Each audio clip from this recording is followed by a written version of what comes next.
You're listening to Breakdown, Railroad Justice in a Railroad Town, a special podcast by the Atlanta Journal-Constitution.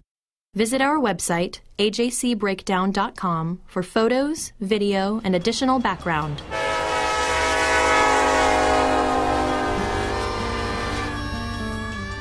Previously on Breakdown. I mean, we've got this woman who's been killed, and everybody liked her. I mean, she didn't do anything to put herself in harm's way. So if you've got information on that, I'm not going to make any promises about what I'll do with your case, but I'll take it into consideration. We played the video for Miss Hankins in the firm library, and after about 2 or 3 minutes, Miss Hankins just started shaking her head in disbelief. And Jan turns to me and says, I have never seen this before. He said he didn't think it was Justin Chapman. He said that to you? He did, because we were looking at the person. This person was running. This person had no cane. Welcome to Episode 6. We've spent hours talking about the multiple breakdowns in the justice system in the murder case against Justin Chapman. And we've also focused on some pretty jarring conflicts between the testimony presented at trial against him and what's since been uncovered. But what I haven't done is tell you whether Justin Chapman actually did it or didn't do it. That's because I don't know. His defense team strongly believes in his innocence. The police and prosecutors who sent him to prison just as strongly believe he's guilty. A few weeks ago, I sat down with Keith Presnell, the police chief in Bremen. He became chief shortly before the fire that started this case. Presnell didn't want to talk on tape, but he said he is still confident that the right person, Chapman, was accused of the crime. Murder cases are rare in Bremen, and the chief said his staff's investigation went by the book all the way. Investigators chased down every lead. In the end, he said, all the facts in the case led back to Justin Chapman. One thing reporters like me always face is this. The cops know a lot more than we do. They have access to all the witnesses. They have the power to summon people to the police station and then get to watch their eyes and body language as they answer questions. They also have all the evidence. They see and hear things we will never see or hear. But does that mean they always get it right? Of course not. But it does mean that often we only know a fraction of what they know. So let's start with one of the cornerstones of the prosecution's case, that Chapman had the means and opportunity to commit this crime. First, there's the alibi. Members of Chapman's family testified that he was with them when the fire broke out, miles away from the scene of the crime. You may remember that Chapman and his family left their duplex about 2 a.m. on the night the fire broke out. They went to stay with friends, Stephen and Brandy Hughes. The Hughes lived in a trailer just outside of Bremen. Now, the fire broke out around 3 a.m. or shortly thereafter. Police got the first 911 call at 3:19 a.m.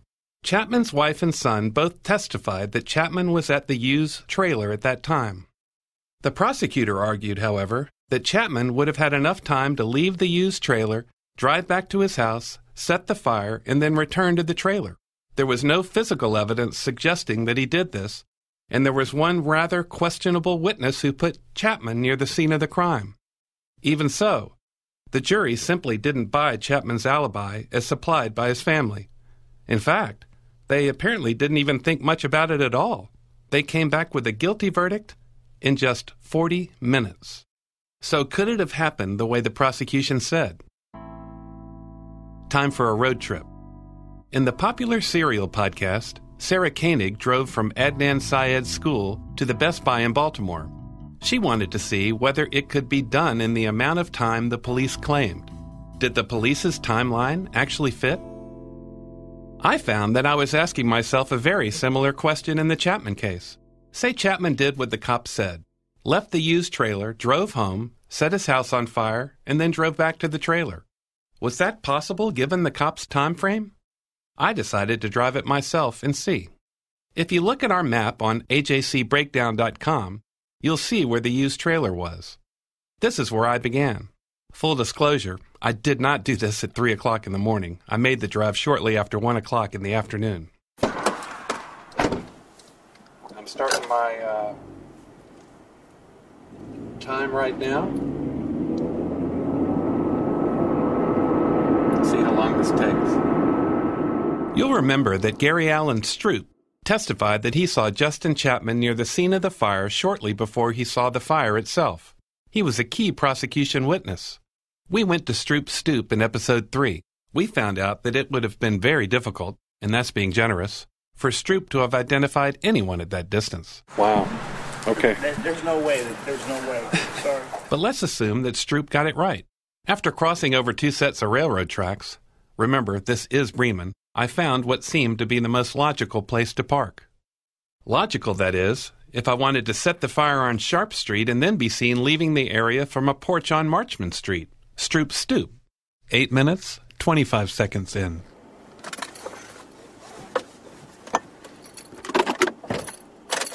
Let's go. I take the 2-block walk up to where the duplex at 113 Sharp Street used to be. It's now just a vacant lot. I'm walking right up to where the house would be. Dogs are behind the fence, thank goodness. I take time to simulate the act of arson. I'm going to give myself a little bit of time, like I'm starting a fire. I dump an imaginary gas can on a door that's no longer here. Getting a gas can, pouring some gas, doing it very quickly, lighting the match, turning around, walking back. Obviously, anyone starting a fire wouldn't be hanging around very long. Those dogs are not behind a fence, but hopefully they'll stay in their yards. Headed back to my car. The fire should be started right now if this is the way it happened. 13 minutes, 40 seconds in. If Stroop's testimony was right, he wouldn't have driven right up here and parked close to his house because Stroop saw him walking away from where the fire started, crossing the street. Marchman Street is just one street over. I'm going to cross the street back to my car. 15 minutes, 50 seconds in. I'm back to my car. It's time to get back to the Hughes house. Trailer. Let's get going. I encountered very little traffic in either direction, either driving to Chapman's house or then driving back to the Hughes trailer, just as it would have been at 3 o'clock in the morning. My one concern was whether I'd get caught at a rail crossing. And guess what? 18 minutes, 20 seconds. Uh-oh. I got a train. Of course. Looks like a long train. In Bremen, you deal with trains. I wait almost 3 minutes on the nose for the train to pass, then take off again on the way to the Hughes trailer. Gonna turn in.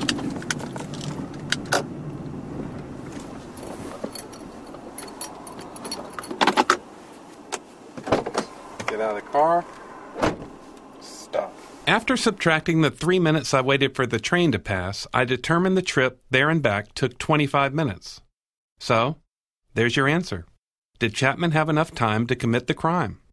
Yes, he did. Still doesn't prove that he did it, but it's at least physically possible that he did. This would mean the alibi testimony from his family was either wrong or fabricated. Also, if he had left the trailer as late as 2:45 a.m., he still would have had time to set the fire around 3 a.m. You may also remember that 2 people testified that Chapman told them that he set the fire. The most important, of course, was Joe White, the jailhouse snitch. Even though White's testimony has been called into question, he did provide details about Chapman and members of his family that could have only come from someone who had talked with Chapman. White also confirmed, for police, what they believed to be the motive for the crime, that Chapman was angry at his landlord and burned the house because she had asked him to find another place to live. Here's White on the witness stand at trial. He never told me exactly how he started the fire, other than the fact that, yes, he said that he did. Did he tell you why? He said he had had several arguments with the landlord, and he'd gotten even with that landlord because he burnt the house down. And one moment in White's testimony was chilling. We had several conversations, and during one of the conversations, he told me that he did set the fire that killed the lady. At one point, he also said that he felt like he'd done her a favor. He said he felt like he'd done her a favor. If you've read our profile of Alice Jackson on ajcbreakdown.com, you'll know this was a cold-hearted thing to say. This is strictly a guess, but it doesn't seem like the sort of thing that White, who didn't know Miss Alice, would just make up, does it? Miss Alice was elderly, alone, and afraid. At 79 years old, she spent her days marooned in her apartment, calling police and her pastor at least once a day to make sure things were okay. She was really afraid of storms, and of the prospect that someone would try to commit her to a mental institution. She had at least a mild intellectual disability. She was also kind-hearted and sweet-natured. Joe White's motives have been questioned because he was facing child molestation charges. He was hoping prosecutors would look favorably on his case if he offered helpful testimony against Chapman. He also said that a fellow jail inmate, William Liner, would corroborate his story that Chapman had admitted setting the fire. But Liner has told me that he never heard Chapman make such an admission. All that seems to make White a shaky witness, but that still doesn't mean his testimony about Chapman's confession wasn't true. And although a lot of seasoned defense attorneys will roll their eyes when they hear me say this, I'm going to say it anyway. I can't for the life of me comprehend how someone would make up testimony that would send an innocent person to prison for life. And I'm sure the jury in the Chapman case must have been thinking the same thing. Sure, White might have been trying to make a deal to get out from under his child molestation case, but by the time of Chapman's trial, White had been acquitted of those charges. So that was not a motive for him to lie on the stand. Yes, White did indeed collect a $5,000 reward 3 weeks after the trial for helping get Chapman convicted. But White, while on the witness stand, denied knowing anything about that potential windfall. And the prosecutor, Charles Rooks, presented another witness who appeared to corroborate White's story about Chapman's admission. Of course, even that witness had problems. Dorman Dean Chandler was a paranoid schizophrenic with bipolar disorder. He said in a recorded interview with police that he heard Chapman confess to setting the fire. But when Chandler got to court, Chandler said he never heard Chapman make any such admission. So, the prosecutor played the tape of the previous police interview in which Chandler said just the opposite. If you're on the jury, which of these statements would you believe? Obviously, the Chapman jury believed the first one.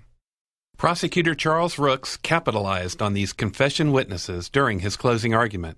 We've got two strong confessions that he gave. One that you just heard on tape, another one I'm reading you, where he has testified in court. Nobody's promised anything. Nobody went to them to get the testimony. Nobody offered them a deal. There wasn't any deal. There wasn't any money paid. There wasn't any reduction of sentence. There wasn't any coercion. They independently told the same story because it came out of the defendant's mouth. That's direct evidence of his guilt. At trial, the prosecutor also presented the testimony of 12-year-old Chris Guyton. Chris said Chapman's son had come to him crying before the fire, saying Daddy's going to burn the house down. Finally, there's Stephen Hughes, Justin Chapman's longtime friend, who told police that Chapman might have done it. He said there was a gas can sitting on some coolers outside Chapman's house before the fire. That gas can was gone later, Hughes told the cops. Curiously, though, Hughes was never called to the stand. Here's what he told police. Like I said, he might have did it. You know, he might have been pissed off because he was getting evicted, you know. But I don't know for sure. So according to this set of facts, Chapman had the means, the motive, and the opportunity to commit the crime that killed Alice Jackson. You also have witnesses saying they heard Chapman admit to doing it. This is why I keep telling you that I don't know whether he is guilty or not guilty. So what does Justin Chapman say? Remember that I told you his lawyers won't let him talk to me while their bid for a new trial was pending? I've also told you that Chapman didn't testify at his own trial. But in fact, he finally did have his day in court, so to speak, at the end of 2013. Thank you, Your Honor. We're going to call Mr. Chapman next.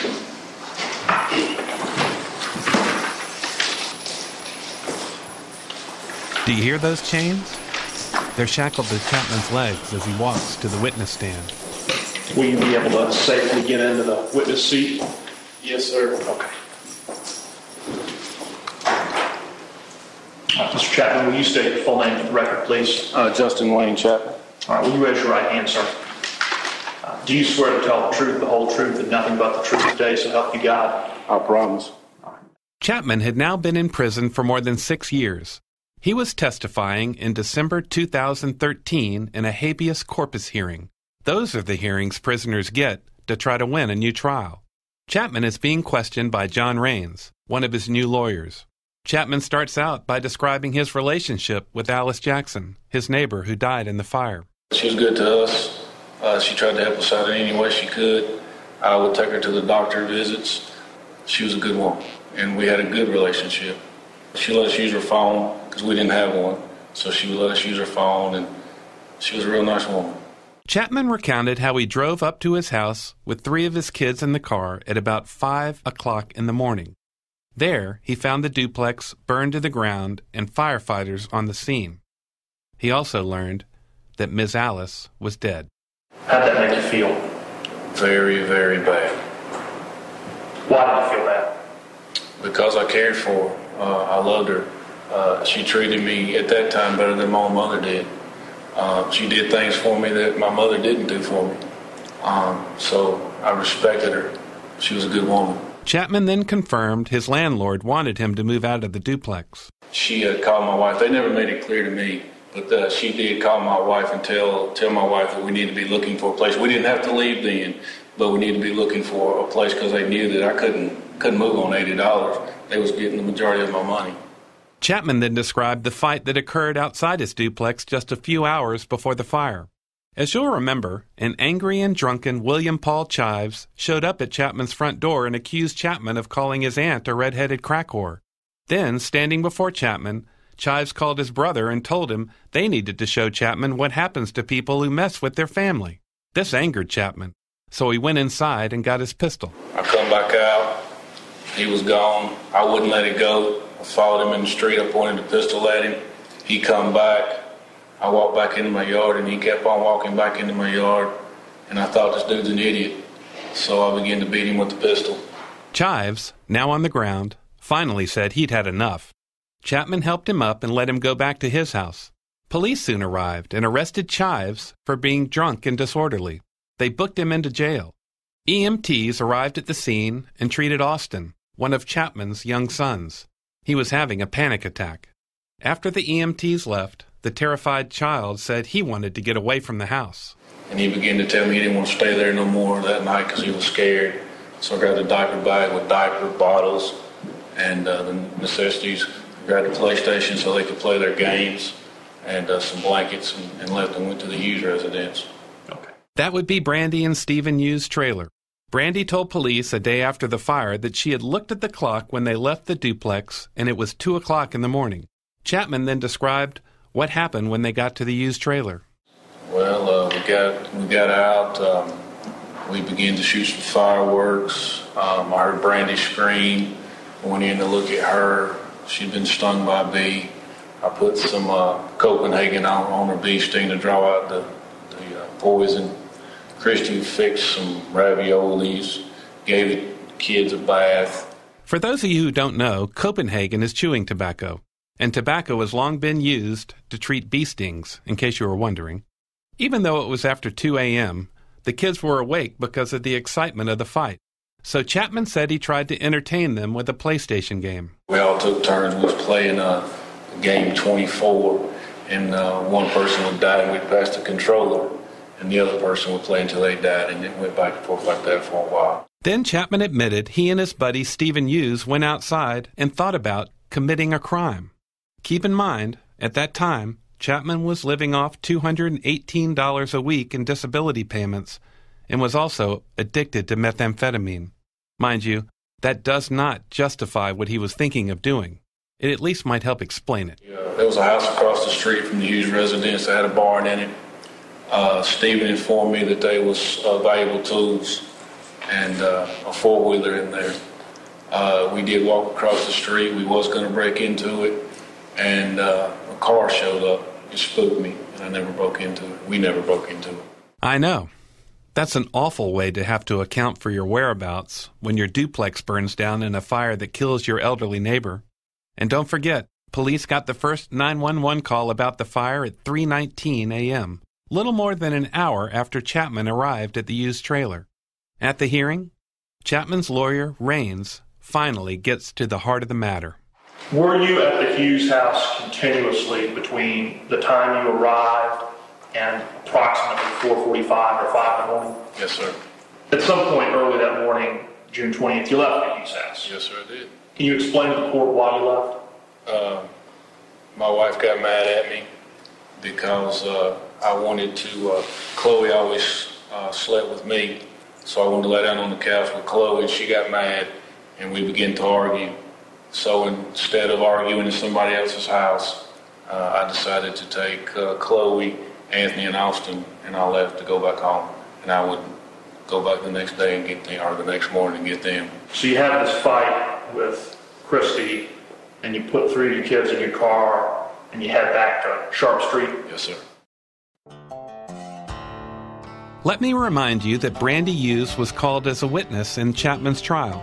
She said pretty much the same thing on the stand about what happened after everyone got to her trailer that night. And she was not someone who cared much for Chapman at that time. In her police interviews, Brandy said she hardly knew Chapman and didn't like the way he was treating Christy. I recently talked with Brandy. While she would not sit down for a recorded interview, she did give the same account of what she said happened during those early morning hours. After everyone arrived at the trailer, they shot off fireworks. Christy took a shower and gave kids a bath. They made up beds, during which Brandy got stung by a wasp. Eventually, Brandy said, she went to bed, although she didn't know exactly when.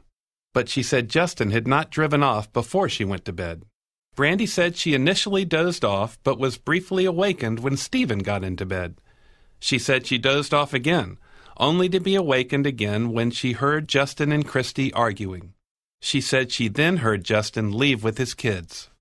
When I asked Brandy if she thought Chapman had set the fire, she said she didn't know. But she also said she has never been able to see how he had the time to do it, given all that was happening after they got to her trailer that night. As for Stephen Hughes, I've been unable to track him down. I do know he was recently housed at the Haralson County Jail for a probation violation. I also know he and Brandy have parted ways. Okay, back to the habeas hearing. Here's John Raines questioning Chapman again. Can you tell the court what happened when you got back to Sharp Street? Before I got to Sharp Street, I seen lights and hoses. When I turned on Sharp Street, when I come down the road, I began to see fire trucks. I didn't know where they was at first until I got close to my house. And when I got close to it, I began to see that they was in front of my residence. After finding out that Miss Alice was dead, Chapman said he then realized all that he'd lost in the fire. Everything, antiques my grandmother gave me, card collection that I was going to pass on to my children that had Michael Jordan cards, Mark McGuire's, Barry Sanders, Magic Johnson's, autographed baseballs. I lost everything. I lost my granddaddy's stuff. I had nothing. The only clothes I had, the only clothes we had, were the clothes on our body. Chapman acknowledged that after he was charged with Alice Jackson's murder and put in the Haralson County Jail, Joe White was in the same cell block. Chapman also said they attended prayer sessions together. Did you ever tell anybody in that cell block that you killed your neighbor, Miss Jackson? Yes, sir. Chapman then said William Paul Chives, the man he pistol whipped before the fire, was also in the county jail, and they had a very unusual conversation. Did you and Mr. Chives ever talk about the fire on 113 Sharp Street? Yes, we did. The way the conversation happened is he had seen what was happening in the worship services, and he went to medical and he come back crying and asked me to pray for him. So I prayed for him, and we were sitting down after I prayed for him, and was sitting on top of the table, and I looked at him and I said, "I'm not such a bad guy after all, am I?" And he shook his head no. I said, "And if you would have known me prior to this, you doing this would have never happened, would it?" And he shook his head no. I said, "You know who burnt my house down, don't you?" And he shook his head yes, and I asked him who, and he got up and walked off. He didn't tell you? No, sir. State Attorney Matthew Crowder, when cross-examining Chapman, asked fewer than 36 questions, and it appeared that he did nothing at all to discredit Chapman. After he was finished, Raines asked Chapman one final question. Mr. Chapman, did you start the fire at 113 Sharp Street? No, sir. I don't have any further questions. No. You might go down. He has Telling Chapman he could step down from the witness stand was the person presiding over the hearing, Superior Court Judge Frederick Mullis. The hearing had to be held in the Telfair County seat of McRae because Chapman was incarcerated at Telfair State Prison. Mullis grew up 20 miles down the road in Eastman. His father, a successful insurance salesman, always said he wanted to be a lawyer.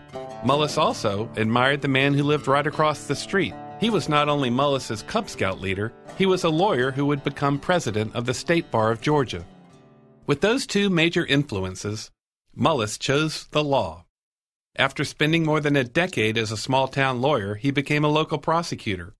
In 1996, he became a judge for the sprawling six-county Oconee Circuit. The circuit includes 5 state prisons, which means Mullis and his colleagues hear a lot, and I mean a lot, of habeas corpus petitions. Most of them are filed by inmates pro se, meaning the inmates are representing themselves without a lawyer. It's rare for Mullis to grant an inmate a new trial, but Chapman's case, brought by experienced lawyers and investigated to the hilt, was different. If Chapman's original lawyers were unprepared, his new defense team was the Boy Scouts of America. They'd added Frank Hogue, an experienced criminal defense attorney from Macon who knew his way around the courthouses of South Georgia. And the entire team of high-priced big city lawyers moved, en masse, to a hotel in rural Georgia 35 miles from McRae. They set up one suite there with computers and a printer so they could write up court motions on the fly. The law firm's IT guy even outfitted the courtroom with updated electronics, computers, audio, and video tools so the team could present its case to the court. And remember, they were doing all of this for free. We brought our whole team down there. We set up shop in La Quinta right off of I-16 outside of Dublin, Georgia, and we brought the whole kit. We had a war room set up in the hotel. We had, all of our equipment and files and records. We had 2 paralegals with us, one of our IT guys, and we set up in the courtroom just like we would do for a wealthy individual or a corporate client who would hire us in a civil case. We were ready to go for Justin's habeas hearing. They'd now been working on the case for 2 years. Over Thanksgiving weekend in New Orleans, Mike Kaplan had run through a mock argument of the case before members of his family. His wife, who's an attorney, his father, who's also an attorney, and his brother, a federal prosecutor. As the hearing approached, the anticipation had become palpable. We had spent a lot of time and had done a lot of research and investigation and developed a great team to assist us. And throughout that process, became more and more convinced of Justin's innocence and the need to exonerate him from this wrongful conviction. And so there was an excitement in the air about the opportunity to expose the truth about what happened on that day in June of 2006, and also of the defects in Justin's trial and the failures of the justice system in this case. We felt blessed by the opportunity to do that. They called 11 witnesses, including Gary Allen Stroop's sister, Peggy Lewis, Finn Little, the lawyer who handled Chapman's failed appeal, Jan Hankins, the public defender who lost the case at trial, and Richard Ratcliffe, the retired FBI polygraph expert. Another retired FBI agent, John Ansonia, also took the stand. He testified that he had interviewed William Paul Chives, the man Chapman pistol-whipped before the fire. Like I've said, Chives was arrested and jailed after that fight. At Justin Chapman's trial, Chives testified that he had nothing to do with the fire that killed Alice Jackson. He also testified that once at the jail that night, he made no phone calls.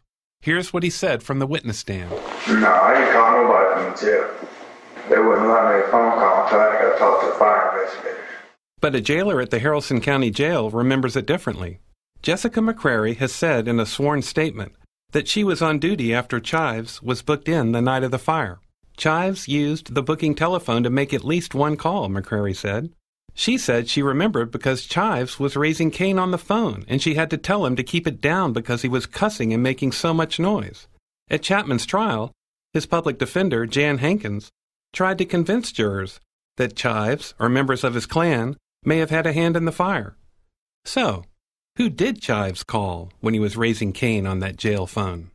Let me remind you what we told you about Chives in Episode 1. And it's important. Just a few weeks before the fire that killed Alice Jackson, Chives accompanied a relative who set fire to a house in Carroll County, about 10 miles from Bremen. Why? Chives' relative wanted to exact revenge on a guy who beat up a former girlfriend. Chives testified at Chapman's trial that he took off when he realized that his relative was planning to set fire to the guy's house. He said he wanted no part of setting a fire. Insonia, the retired FBI agent working for Chapman's new legal team, tracked Chives down years after Chapman's trial. According to Insonia, Chives admitted that he did indeed help his relative set the fire in Carroll County by pouring gasoline around the house. In an interview, Insonia said this is the type of information that should have been put before Chapman's jury. McCrary, she distinctly remembers Chives that night. He was out of his mind, and she let him use the phone. So he did have access to a phone. So that's something that should have been presented to the jury. Like, wait a minute, there's an alternative. Right. Could this other guy have done it? I mean, he certainly has the motivation. He got his ass beat, got whopped upside the head. He made the threat. Everyone agrees that he called his brother up. This guy was part of a gang.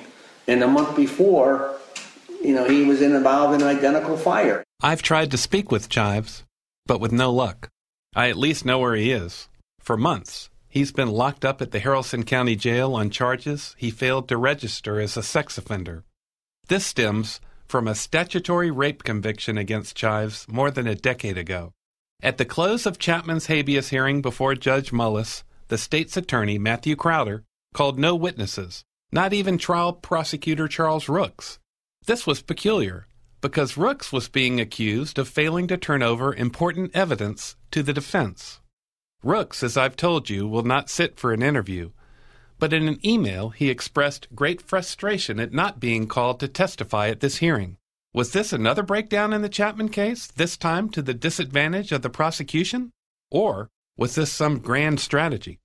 The Attorney General's spokeswoman, Lauren Kane, refused to explain why this happened. She told me, and I quote, "The questions you have posed relate to legal strategy, and we do not discuss legal strategy." The transcript of the 3-day hearing suggests that it was a home run for Chapman's defense team. They got in all the evidence they wanted, and the state appeared to offer little resistance. The question seemed now to be how long it would take Judge Mullis to order a new trial for Chapman. It took 3.5 months. On March 20, 2014, Mullis issued a 20-page order. To read a copy of it, please go to ajcbreakdown.com. Here are the highlights. First, the prosecution failed to turn over important evidence that would have helped Chapman's defense. This included a videotaped interview with jailhouse snitch Joe White. Mullis also said that Finn Little, who handled Chapman's appeal, might have won Chapman a new trial years ago had he done his job properly. Here's John Raines. We were excited and relieved, and we wanted to get that news to Justin as quickly as we could. And so we got in touch with his parents to tell them what the judge had done, and we sent a copy of the letter from the judge to Justin, and then we went down to Telfair State Prison and met with Justin to give him the news in person. Mike Kaplan describes that meeting. It was a great meeting. Justin was extremely elated. He was also very relieved. I think a little overwhelmed by the news since he had lost some confidence in our justice system. And so it was a truly special moment to deliver that news. The question now, Raines said, was how long would it take to get Chapman out of prison? This was in the spring of 2014. Justin's oldest child graduated from high school in May of 2014.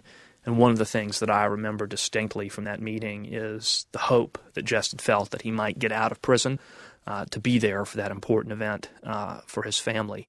But that wasn't going to happen, not by a long shot. The state was not about to let Chapman go. Next on Breakdown, the Chapman case goes back to the Georgia Supreme Court. In 2012, the court rejected Chapman's appeal. What would happen this time? Mr. Chief Justice, may it please the court, I'm Paula Smith here today on behalf of the warden, urging this court to reverse the grant of habeas corpus relief and reinstating Mr. Chapman's murder conviction and life sentence from Haralson County.